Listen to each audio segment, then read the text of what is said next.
विनम्र आवाहन करून आज साहित्यरत्न अण्णाभाऊ साठे यांचा 56वा स्मृतिदिन आहे. या निमित्तानं सर्व जमलेलो आहोत.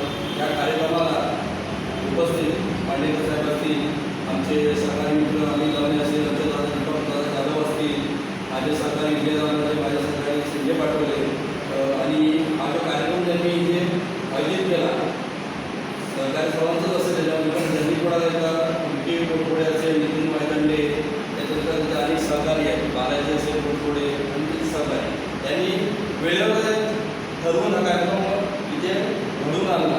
त्याबद्दल त्यांचा आभार व्यक्त करतो. कारण जयंत्या होत असतात आता ते पुढाकार घेणं आणि पहिली गोष्ट म्हणजे तरुणांनी या गोष्टीमध्ये पुढाकार घेतलाच पाहिजे. तर जर त्या गोष्टी होणार आहेत तर असं हा प्रयत्न वगैरे त्या गोष्टी होत नसतात तर आपण पुढाकार घेता आणि तळमळीने ती गोष्ट करतात तर त्याचं कौतुक केलं पाहिजे. कारण जर ते आता आयोजित केलं असतं आम्हाला ते संधी असती मिळाली आणि आपले आभारच्या व्यक्त करून आम्हाला सांगा तुम्ही इथे निमंत्रित केलं. आज अण्णाभाऊ साठेंचा 56वा स्मृती त्याबद्दल त्यांना